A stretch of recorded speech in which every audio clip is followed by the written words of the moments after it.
দাজ্জালের জন্ম আসলে কিভাবে হয়েছিল? কে ছিল তার বাবা-মা? দাজ্জাল পৃথিবীর ইতিহাসে সবচেয়ে বড় এবং ভয়ঙ্কর ফিতনা। আমরা সবাই জানি শেষ জামানায় দাজ্জাল আসবে এবং নিজেকে খোদা হিসেবে দাবি করবে। কিন্তু কখনো কি গভীরভাবে ভেবে দেখেছেন এই মহাবিপর্যয়ের শুরুটা ঠিক কোথা থেকে হয়েছিল? কে ছিল সেই নারী যার গর্ভে জন্ম নিয়েছিল মানব ইতিহাসের সবচেয়ে বড় এই প্রতারক? হাদিসের পাতা খুঁজলে দাজ্জালের জন্ম আর তার বাবা-মাকে নিয়ে এমন কিছু গায়ে কাটা দেওয়া তথ্য পাওয়া যায় যা হয়তো আপনি আগে কখনোই শোনেননি। সময়টা আজ থেকে বহু শতাব্দী আগের। পৃথিবীর বুকে তখনও আধুনিক সভ্যতার আলো সেভাবে পৌঁছায়নি। চারদিকে রুক্ষ প্রান্তর আর বিশাল বালুচর।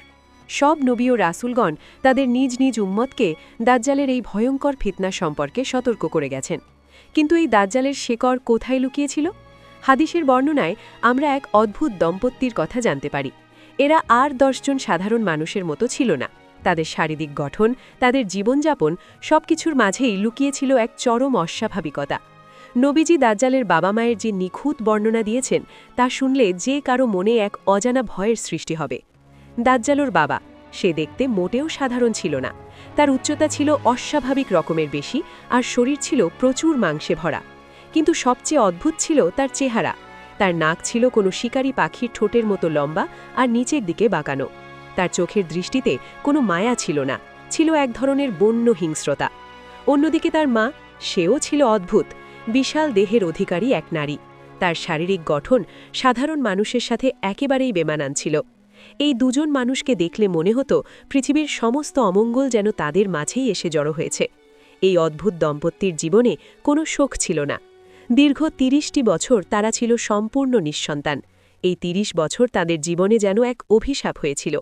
কিন্তু প্রকৃতি যেন তাদের প্রতি ইচ্ছা করেই মুখ ফিরিয়ে নিয়েছিল। অথবা হয়তো মহান আল্লাহ তাআলার ফায়সালা এমনই ছিল। হয়তো পৃথিবী প্রস্তুত হচ্ছিল এক মহাপ্রলয়ঙ্করী ফিতনাকে গ্রহণ করার জন্য, আর তাই প্রয়োজন ছিল দীর্ঘ এক নীরবতার। এই 30টি বছর ছিল যেন কোনো ভয়ঙ্কর ঝড়ের আগের চরম নিস্তব্ধতা। অবশেষে 30 বছর পর যখন এই দম্পতি প্রায় আশাই ছেড়ে দিয়েছিল, ঠিক তখনই এক অমঙ্গলজনক ছায়া নেমে এলো তাদের জীবনে। নারীটি বুঝতে পারল সে গর্ভবতী, কিন্তু এই গর্ভধারণ অন্য কোনো সাধারণ মায়ের মতো ছিল না। যেদিন থেকে এই ভ্রূণ তার জঠরে এলো, তার চারপাশের পরিবেশ বদলাতে শুরু করল। গর্ভাবস্থার প্রতিটি রাত সেই নারীর জন্য ছিল এক একটি বিভীষিকা। সে রাতে ঠিকমতো ঘুমাতে পারত না। তার মনে হতো পেটের ভেতর কোনো মানব শিশু নয়, বরং ভয়ঙ্কর কিছু একটা নড়াচড়া করছে। সে স্বপ্নে দেখত চারদিকে শুধু আগুন আর রক্ত। দেখত এক বিশাল একচোখা দানব পুরো পৃথিবীকে ধ্বংস করে দিচ্ছে। যন্ত্রণায় আর আতঙ্কে নারীটি প্রায় রাতের অন্ধকারে চিৎকার করে উঠত। তারা ঘুণাক্ষরেও জানত না তাদের নিজেদের ঘরেই তিল তিল করে বড় হচ্ছে পৃথিবীর সবচেয়ে বড় ফিতনা। অবশেষে ঘনিয়ে এলো সেই রাত। প্রকৃতি যেন আগে থেকেই থমথম করছিল। পশু পাখিরা আতঙ্কে স্তব্ধ হয়ে আছে। এমন এক অভিশপ্ত রাতে জন্ম নিল সেই 30 বছরের প্রতীক্ষিত শিশু। কিন্তু অদ্ভুত ব্যাপার হলো, জন্মের পর অন্য সব নবজাতকের মতো সে কেঁদে উঠল না।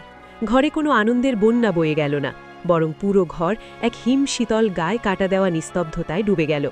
পিতামাতা যখন প্রথমবারের মতো তাদের সন্তানের দিকে তাকালো, তাদের চোখে কোনো আনন্দ ছিল না, ছিল কেবলই এক বোবা আতঙ্ক।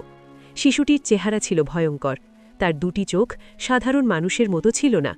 একটি চোখ ছিল ফোলা, যেন আঙুরের মতো বেরিয়ে আছে, আর অন্য চোখটি ছিল একেবারে মাংসপিণ্ড দিয়ে ঢাকা, সম্পূর্ণ অন্ধ। তার গায়ের রং ছিল লালচে, আর মাথার কোকড়ানো চুলগুলো দেখে মনে হচ্ছিল যেন ছোট ছোট সাপ একে অপরের সাথে পিছিয়ে আছে। এই শিশুটি কাঁদত না, হাসত না। দিনের পর দিন সে নিস্তেজ হয়ে পড়ে থাকত। কিন্তু হাদিসের বর্ণনায় এসেছে তার চোখ ঘুমিয়ে থাকলেও তার অন্তর কখনোই ঘুমাত না। সে চারপাশের সব কিছু বুঝতে পারত। 30 বছরের শূন্যতা কাটিয়ে যে সন্তান তাদের ঘরে এলো, সে নিয়ে এলো কেবলই অমঙ্গল আর এক অজানা আতঙ্ক। 30 বছরের দীর্ঘ অপেক্ষার পর জন্ম নেওয়া সেই এক চোখা ভয়ঙ্কর শিশুটি, যে শিশু কাঁদত না, হাসত না, কেবল এক বুক কাঁপানো নিস্তব্ধতা নিয়ে পড়ে থাকত। তার এরপর কি হলো?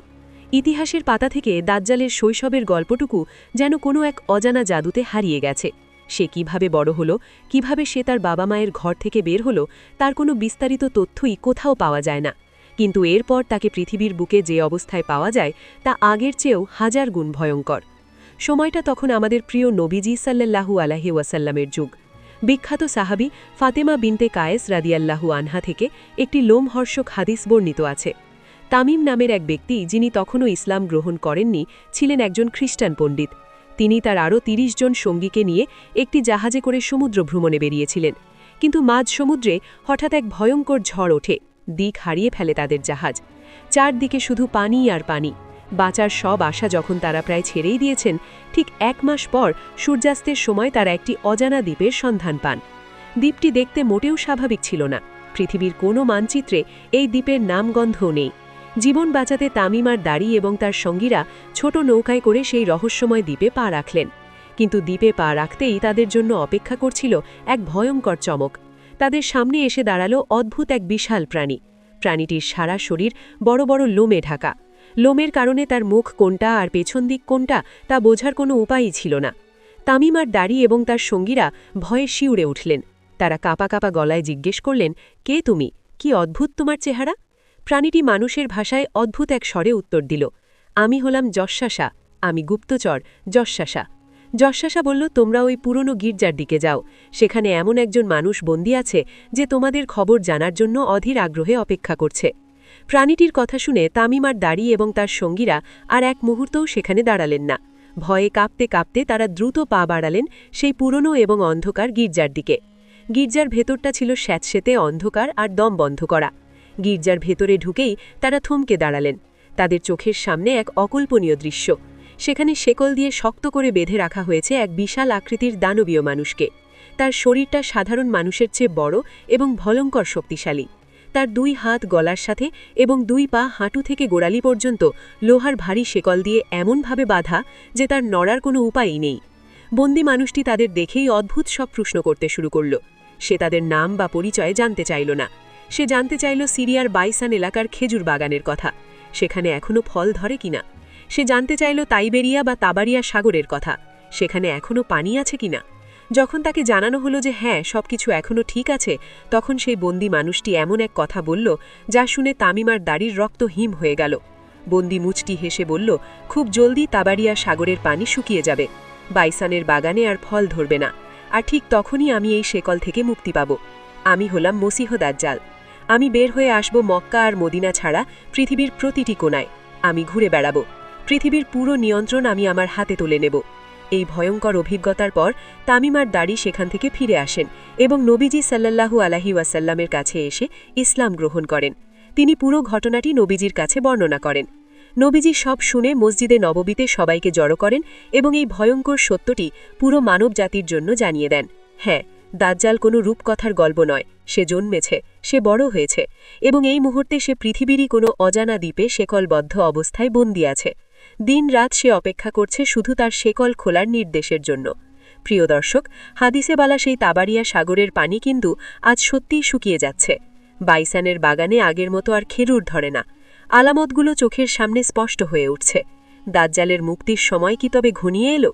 যে ফিতনা থেকে বাঁচার জন্য সমস্ত নবী রাসূলগণ আল্লাহর কাছে পানা চেয়েছেন, সেই চরম বিপদের মুখোমুখি হওয়ার জন্য আমরা কি আদৌ প্রস্তুত, নাকি আমরা এখনও দুনিয়ার মোহে অন্ধ হয়ে আছি?